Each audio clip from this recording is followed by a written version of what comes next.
Ito si Bro Michael, guys. So na siya katrabaho dito sa BJF Tiles Trading, Sinakaban, Misamis Occidental.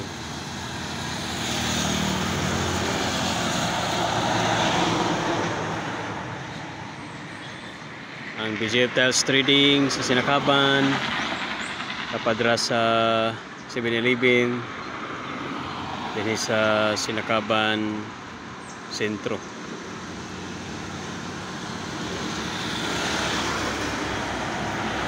At bang kunis siya dito guys sa police station Sinakaban.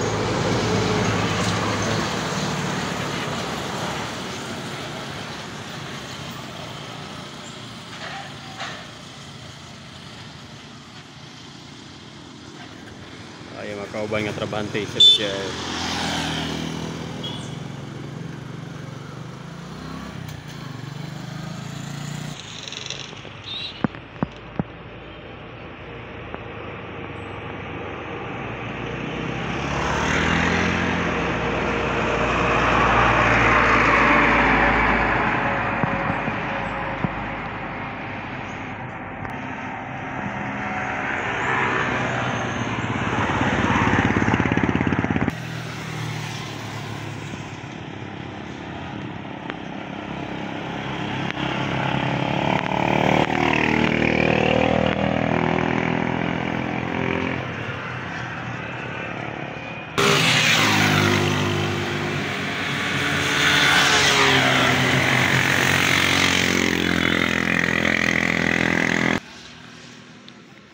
So, ang lahat no, mag-ingat po tayo.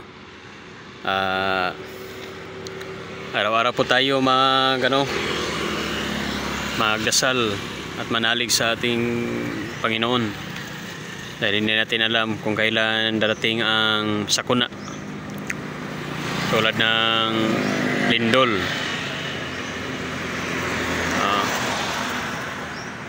So, yung lindol na nangyayari sa Cebu, Davao at saka sa Luzon. So grabe guys.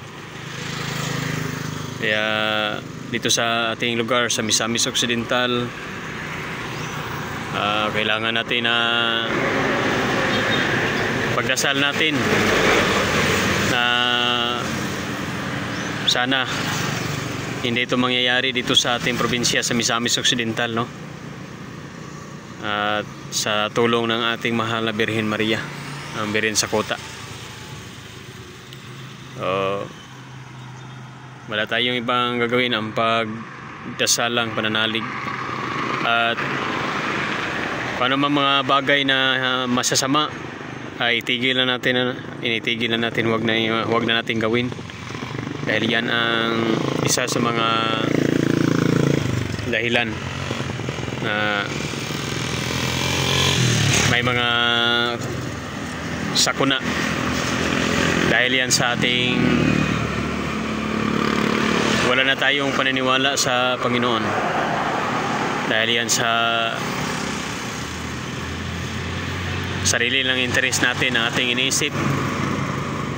Ang sarili lang nating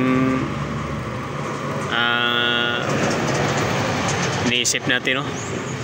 Kailangan din natin na unahin natin ating Panginoon. Siya ang una sa lahat para iano tayo, hindi tayo ipahamak. Dahil yan ang promise ng ating Panginoon na kung sino man ang tumatawag sa Kanya, nananalig sa Kanya araw-araw, ay hindi lang araw-araw, every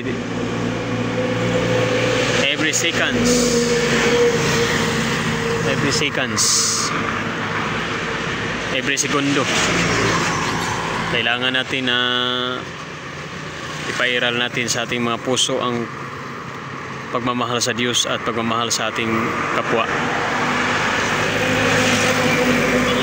Yan lang po, no? I-share ko sa inyo, ibahagi ko sa inyo sa araw na ito. Galing dito sa Sinakaban, Misamis Occidental, dito sa aming probinsya sa Misamis Occidental. So don't forget guys, please subscribe to this channel, MWB TV, for more videos and international news. God bless sa lahat.